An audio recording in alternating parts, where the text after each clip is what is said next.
A very good day to you. I'm Hank Gross, MidHudsonNews.com. It's Friday, September 3rd. The news today brought to you by the Galleria at Crystal Run. Governor Kathy Hochul has announced she has requested a federal emergency declaration for several counties following the widespread damage caused by the remnants of Hurricane Ida. The declaration was requested for, among other counties, Ulster, Dutchess, Sullivan, and Orange counties. Once granted, the state will receive federal aid in the form of personnel, equipment, supplies, and financial assistance to help with continued response, rescue, and recovery efforts necessary to save lives and protect public health and safety. Medical experts have been telling us for weeks now that most people who have become infected with the COVID-19 virus have not been vaccinated. An informal survey conducted by Dutchess County officials bears that out, notes County Executive Mark Molinaro. 80% of those who self-report, so of those we contacted and respond to the calls, 80% of those new cases are among those who were not fully vaccinated. That could mean that an individual may have received their first dose or no dose at all. Because of the spread of the Delta variant of the virus, counties have begun to reopen mass distribution centers for those who have not been vaccinated. Also, health officials are now saying a third dose may be required for better protection against the deadly disease.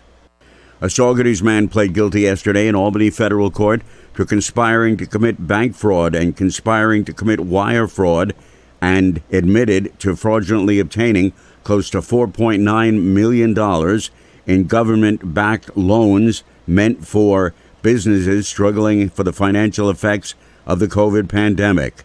Gene Laventure, also known as JR, and Rudy Laventure, he's 48, is the third person to plead guilty in the case.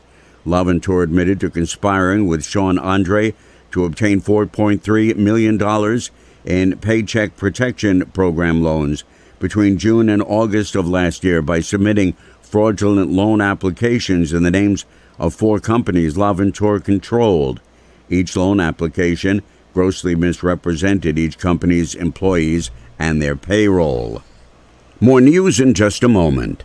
Galleria at Crystal Run is hosting an in-person Get Hired job fair event Wednesday, September 15th from 11 a.m. to 3 p.m. in Center Court. Local employers can interview, screen, and hire workers. Employers from a variety of industries will be in attendance looking for candidates at all skill levels. Legoland New York, Resorts World Catskills, and Heritage Financial Credit Union, along with JCPenney, Claire's, Macy's, Zales, and many other mall businesses. It's free to attend for all job seekers. Bring resumes and dress for your success. Interested in participating in the Get Hired job fair event Wednesday, September 15th? Contact the Galleria at Crystal Run or visit GalleriaCrystalRun.com.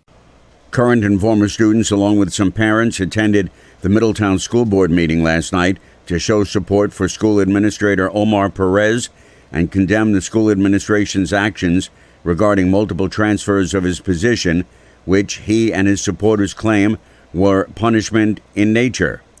Perez is the Middletown High School's Dean of House 2, a title which he recently regained following the transfers to other school positions.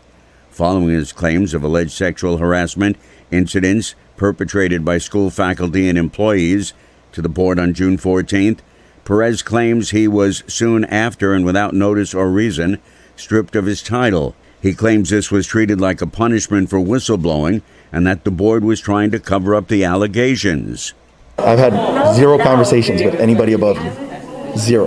So that tells you that there's a cover-up and there's deeper things going on, and that's why I'm shifted around. While other people are shifted around and receive promotions and get more money, I'm not asking for money, I just wanted my position. So now, as one person articulated, he's back in the high school, so you would think I won. No, it's because they didn't want and they didn't expect this to happen after canceling last week's session an hour before it was supposed to occur. Meanwhile, School Superintendent Richard Del Moro, who announced his retirement at the beginning of the meeting, was unavailable for comment on the matter following the session. By mid-September, all uniformed state troopers in Troop F, the division west of the Hudson River and the region, will be using body cameras. Many of the officers are being trained on their use and protocols now. Zone 1 Commander Captain Riva Navarro told the Oversight Committee of the Sullivan County Legislature Thursday that specific procedures will dictate the use of the cameras. When they are on a scene, there's certain ways that the body cams get activated, by their lights, by a taser being drawn, a gun being drawn, and also they have to manually activate them. There's certain criteria for that. And when troopers are in a certain proximity to each other, all of their body cams will go on. Body cameras are viewed as a means of preserving evidence for the protection of the officers and the civilians involved in encounters. New regulations for the safe reopening of schools include a requirement that all teachers and administrators and other school employees must show proof of vaccination against COVID-19 or submit to weekly tests. Governor Hochul also announced that everyone in school buildings during instructional hours and extracurricular activities must wear a mask. By mid-September, all uniformed state troopers in Troop F, the division west of the Hudson River in our region, will be using body cameras. Many of the officers are being trained on their use and protocols now. Zone 1 Commander Captain Riva Navarro said that specific procedures will dictate the use of the cameras. When they are on a scene, there's certain ways that the body cams get activated, by their lights, by a taser being drawn, a gun being drawn, and also they have to manually activate them. There's certain criteria for that.